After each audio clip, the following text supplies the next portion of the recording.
நாட்டவர்க்கும் இறைவா போற்றி.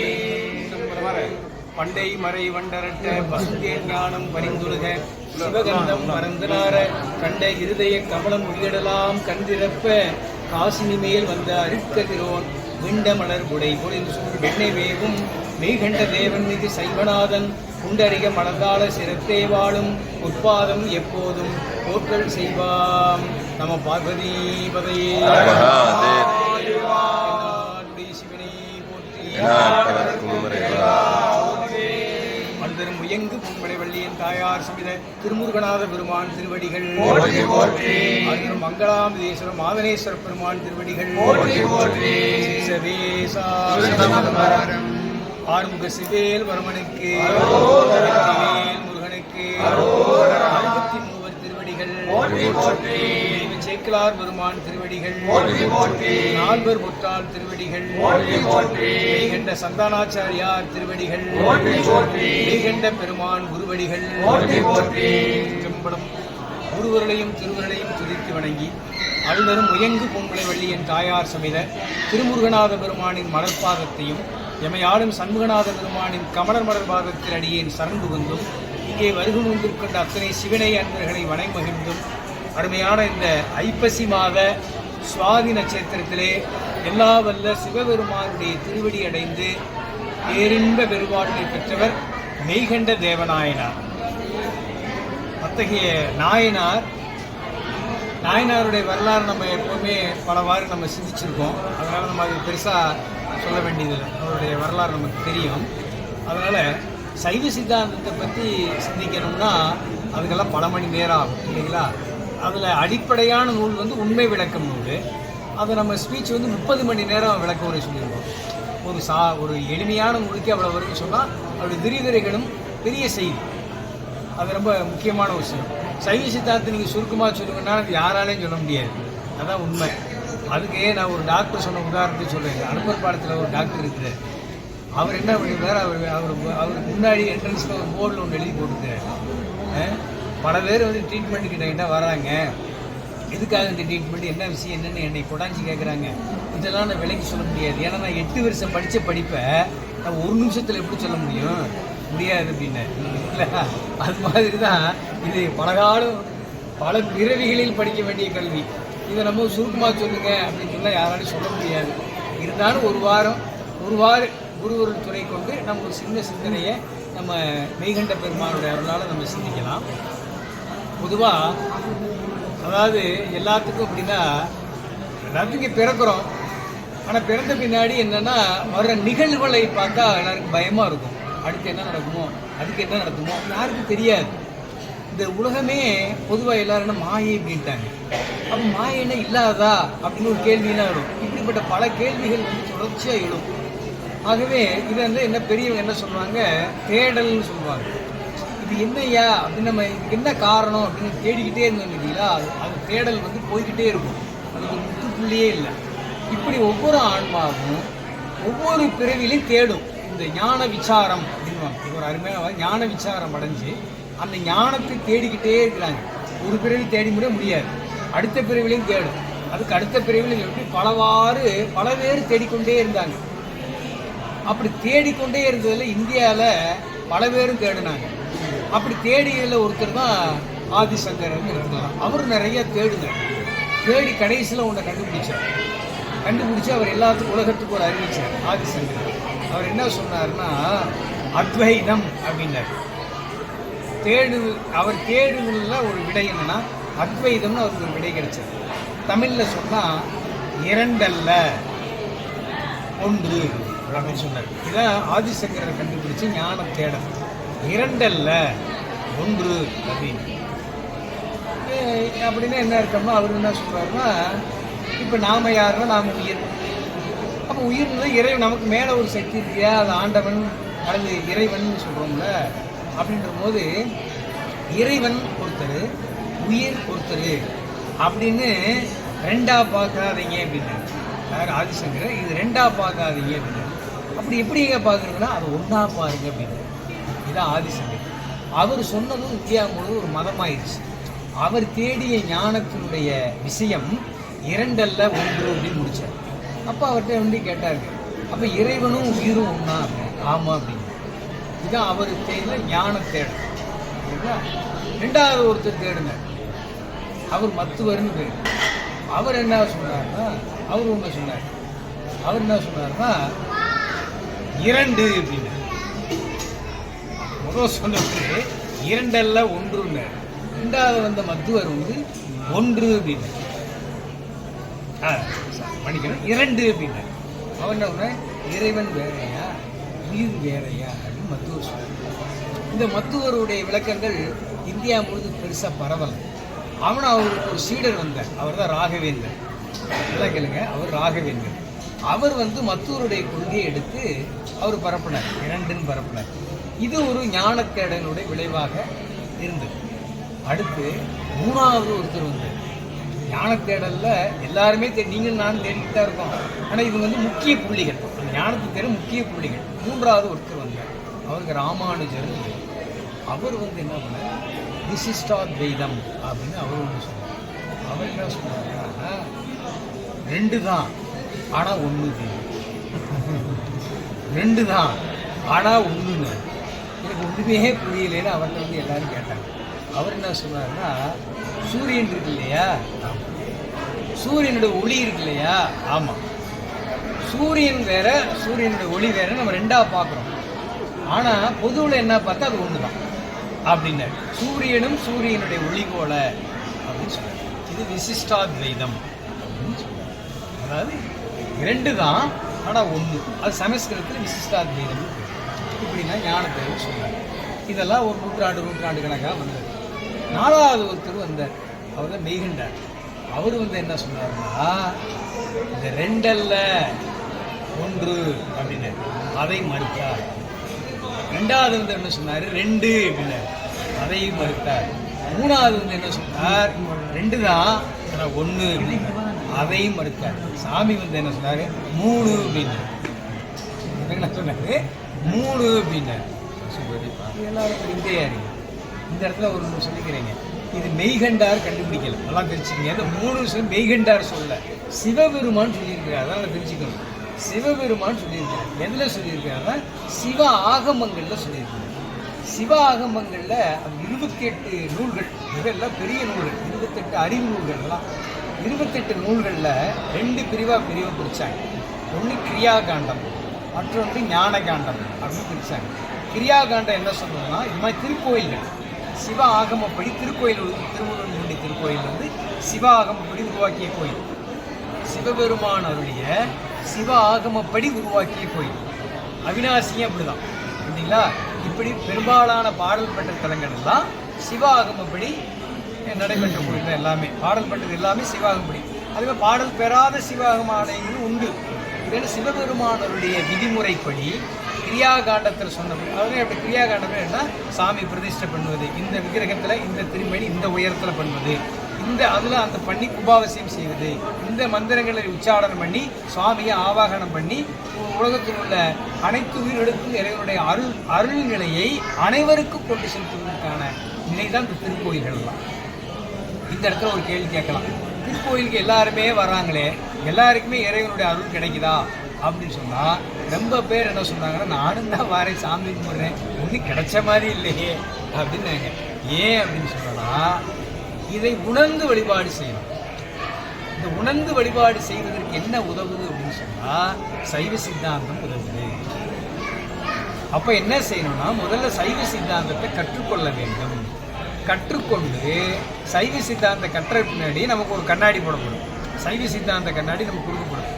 அந்த கண்ணாடியை வச்சு தேவார திருவாசகங்களை படிக்க வேண்டும். சைவ சித்தாந்த கண் கொண்டு நீங்கள் திருமுறைகளை ஓத வேண்டும். ஏன் அப்படின்னு சொன்னால், திருமுறைகளை ஓதுனா நமக்கு அர்த்தம் தெரியாது.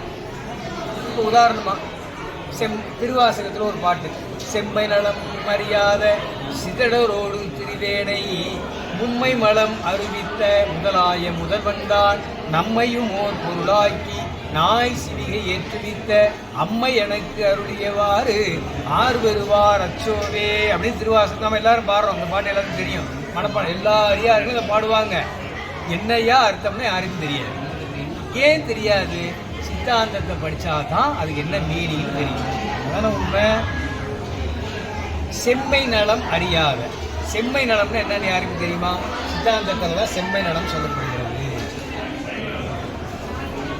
மும்மை மலம், அடுத்த வரையில் மும்மை மலம். மும்மை மலம்னா என்ன?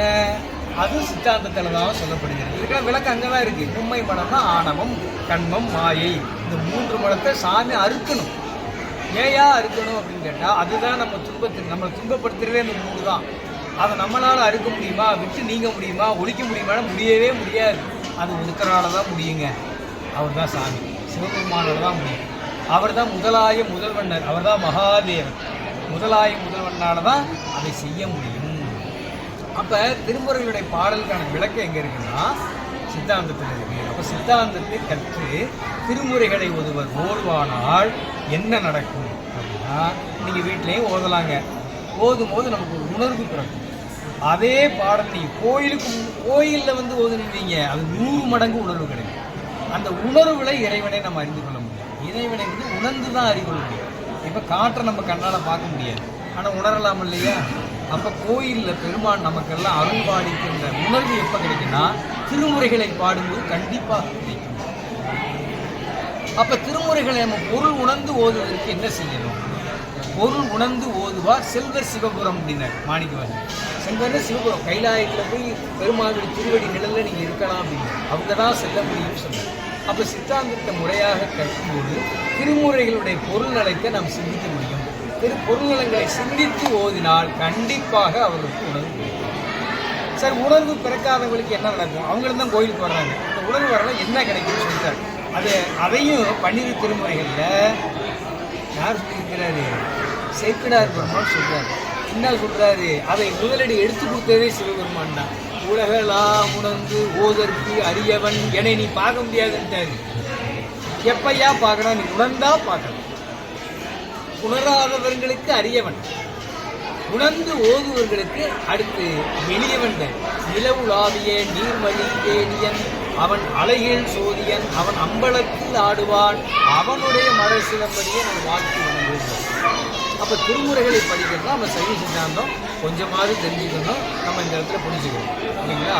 இப்போ பழைய வரலாறு இருந்துடலாம்.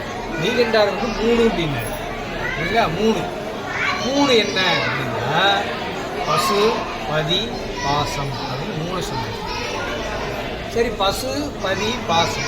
இப்போ மேலே உள்ள 2 பேர் ஞான தேடல் பண்ணாங்கல்ல, அவங்க வந்து பசுனா உயிரை பற்றி சொல்லிட்டாங்க, பதினா இறைவன் 2 பற்றி சொல்லிட்டாங்க. 3வது முக்கியமான ஒன்று விட்டுட்டாங்க. அதனால தான் இங்கே குழப்பமே வந்தது. அதுதான் பாசம். பாசம் என்பது என்னன்னா இந்த உலகம். பாசம் என்பது என்ன? இந்த உலகம். இந்த உலகம்தான் நம்ம உடம்பு. இந்த உடம்பும் உலகமும் உண்டு. பஞ்சபூதங்களிலான உடம்பு தான் பஞ்சபூதங்களானது உலகமாகவும் இருக்கின்றது இல்லைங்களா? அப்போ பாசம்னு சொன்னால் பாசத்தில் 3 பின்னர் மீகின்றார். என்ன அது? என்னன்னா ஆணவம், கண்மம், மாயை. சுருக்கமாக சொல்லுவேன். என்னன்னா ஏன் இதை சொல்றீங்கன்னா, நம்ம இந்த அளவுக்கு புரிஞ்சுக்கிட்டாவே பெரிய விஷயம். வேற இல்லை, இதை நம்ம ஈஸியாகவும் புரிஞ்சு கொள்ள முடியும்னு நான் கருதுறேன் இல்லைங்களா? இந்த அளவுக்கு நீங்கள் புரிஞ்சுக்கிட்டாவே திருமுறைகளை படிக்க கண்டிப்பாக உணர்வுபூர்வமாக படிக்க நமக்கு உதவும். ஆனால் இறைவன் கோயிலுக்கு வர எல்லாருக்குமே அருள்பாடிக்கிறார், அது எந்த விதமான சந்தேகமும் இல்லை. ஆனால் அவர் அருள்பாடிக்கிறாரா இல்லையான்னு ஒரு சந்தேகம் இருக்கு பார்த்தீங்களா?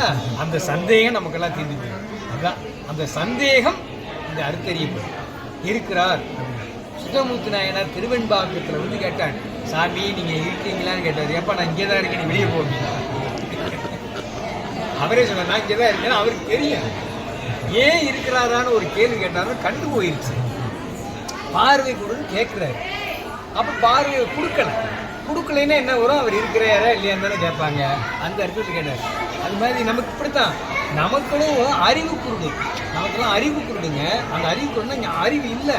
உண்மையிலே அதான் சைவ சித்தாந்தம் புதுசாக படித்தா என்ன தெரியுமா, நமக்கு அறிவு இல்லைன்னு தெரிஞ்சுக்கணுங்களா? ஆனால் இது யாருமே நம்ப மாட்டாங்க. தனக்கு அறிவு இல்லைன்னு சொன்னால் யாரும் கண்டிப்பாக கோபங்க. அவர் எப்படி நீ அறிவில்லைன்னு சொல்லி சண்டைக்கு தான் வருவாங்க. ஆனால் உண்மை நிலை இதுதாங்க. நமக்கு அறிவில்லைன்றதை நம்ம என்னைக்கு ஒத்துக்கிறோமோ அவர்கள் தான் ஞானி. ஞானி என்று சமஸ்கிருதம் அறிஞர்னு அர்த்தம், அறிவுள்ளவர்னு அர்த்தம். அதுதான் முக்கியம். இப்போ பழைய இந்த 3க்கு வந்துடும். ஆணவம், கண்மம், மாயை இல்லைங்களா? இந்த 3 எங்கேயா இருக்குன்னா நம்மளை பற்றி நிற்கிறது அழுக்கு. இப்போ நம்ம உயிர் நல்லா கேளுங்க, இந்த பசுபதி பாசன 3 சொன்னேன்னு வைங்க, இதை எதை சொன்னாலும் மிச்சம் 2 சேர்ந்து வந்து உள்ளே வந்துடும். நீங்கள் பாசத்தை பற்றி விளக்கம் கொடுத்தாலும் உயிரும் வந்து இறைவனும் வந்துடுவார். நீங்கள் உயிரை பற்றி விளக்கம் கொடுத்தாலும் இந்த பாசமும் வரும், இறைவனும் வருவார். நீங்கள் இறைவனை பற்றி விளக்கம் கொடுத்தாலும் மிச்சம் 2 சேர்ந்து வந்துடும். அதுதான் உண்மை. ஏன்னா இந்த 3 சூழ்ந்திருக்க ஒன்று தான். ஆனால் இந்த 3 தனித்தனி தான். நல்லா புரிஞ்சுக்கணும், இந்த 3 தனித்தனி தான். பாசமும் தனி தான், உயிரும் தனி தான், இறைவனும் தனி தான். அதெல்லாம் புரிஞ்சுக்கணும். இந்த 3ஐயும் கலக்க வைக்கிறது யாருன்னா இறைவன் தான். இறைவன் வந்து படைத்தல், காத்தல், அழித்தல், மறைத்தல், அருள் இந்த 5 செய்யும்போது 3 கூடுது. இந்த 3 எப்போ தெரியுமா தனித்தனியாக இருக்கும்? இறைவன் தனியாக தனி நிலையில் இருக்கும், எல்லாமே தனியாக தான் இருக்கும். இறைவன் பஞ்சகிருத்தியை செய்யும்போது 3 ஒன்றோட ஒன்று கலந்தும். அதுதான் ப்ராசஸ். இது நம்மளுடைய இட உலகம் வந்து மிகப்பெரிய ஃபேக்ட்ரி, மிகப்பெரிய தொழிற்சாலை, மிகப்பெரிய ப்ராசஸிங் நடக்குது. என்ன ப்ராசஸ் தெரியுங்களா? நம்ம சொன்னாவே சிரிப்போம். நம்மளுடைய உயிரை அழுக்கு பற்றி இருக்கு. ஆனால் உயிருக்கு அழுக்கு சம்மந்தம் இல்லை. உயிர் தூய்மையானது, பளிங்குமானது. இந்த பளிங்க அழுக்கு பற்றி நிற்கும். இப்போ நம்ம மைகண்டார் உதாரணமே நான் உங்களுக்கு சொல்லிடுறேன். சாமி சொன்ன உதாரணம் எளிய உதாரணம். பெரியவங்கள்லாம் கீழே இறங்கி வந்து ரொம்ப எளிய உதாரணம் தான் கொடுப்பாங்க. செப்பு பாத்திரம் இருக்கு இல்லையா, செம்பு பாத்திரத்தை ஒரு 5-6 நாள் கழுவலை விளக்கலைன்னு என்ன ஆகுங்க, அதில் கழிவு அழுக்கு பற்றி நிற்கும் இல்லைங்களா?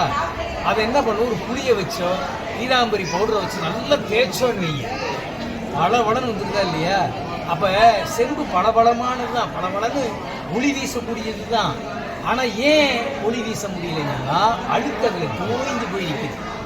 அப்போ என்ன பண்ணணும், அந்த பாத்திரத்தை எடுத்து புளியவும் நீலாம்பரியை போட்டு தேய்ன்னு தேய்க்கணும் இல்லைங்களா? ஒரு சட்டை வந்து நல்ல சட்டை தான், வெள்ளை சட்டை தான். ஆனால் அழுக்கு படுத்திடுச்சு என்ன பண்ணுங்க, சோப்பை வச்சு நல்லா தேய்ன்னு தேய்ச்சி கும்மி இத்தனை செய்யணும்.